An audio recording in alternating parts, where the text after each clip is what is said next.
પિતૃદોષના તો તમે ઘણા બધા વિડીયો જોયા હશે, પણ પિતૃદોષ શું છે, કયા કાર્ય કરવાથી પિતૃદોષ લાગે છે અને પિતૃદોષ દૂર કરવાના ઉપાય શું છે, આ બધું જ આ વિડીયોમાં જાણીશું. તે પહેલા કમેન્ટમાં જય પિતૃદેવ લખી દેજો અને આનાથી વધારે જાણકારી જોતી હોય તો આ મારો મોબાઈલ નંબર છે, આમાં કોલ કરીને અથવા તો વોટ્સઅપ કરીને પૂછી શકો છો. જ્યારે કોઈ પણ વ્યક્તિના પૂર્વજોના અંતિમ સંસ્કાર, પિંડદાન, શ્રાદ્ધ, તર્પણ કરવામાં નથી આવતું ત્યારે પૂર્વજો ગુસ્સે થાય છે. આ ઉપરાંત અકાળે મૃત્યુ અથવા તો વૃક્ષ જેમ કે પીપળ, લીમડો, વડ કાપવાથી પણ પિતૃદોષ લાગે છે. આ ઉપરાંત વાંસનું લાકડું બાળવું પ્રતિબંધિત માનવામાં આવે છે. આપણે અંતિમ સંસ્કાર માટે વાંસના લાકડાનો ઉપયોગ અર્થે લઈ જવા માટે કરીએ છીએ, પરંતુ તેને બાળતા નથી.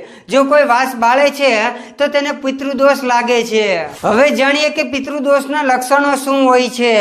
પરિવારમાં લગ્ન યોગ, બાળકોના લગ્નમાં બિનજરૂરી વિલંબ કે અવરોધ રહે છે, જો ઘરમાં હંમેશા ઝઘડાનું વાતાવરણ રહે છે, જો કામમાં સતત અવરોધો આવતા હોય, જો અચાનક અકસ્માતો થતા રહેતા હોય, જો પૈસાનો બિનજરૂરી ખર્ચો થતો હોય, પૈસા ટકતા ન હોય, પૈસાનું નુકસાન થતું હોય તો આ પણ પિતૃદોષના લક્ષણ છે. પિતૃદોષ માટેના ઉપાયની વાત કરવામાં આવે તો દરેક અમાવસ્યા પર પિતૃઓ માટે બ્રાહ્મણને ભોજન, દૂધ અને મીઠાઈ આપો અને પિતૃ કાર્ય કરાવો. જય પિતૃદેવ.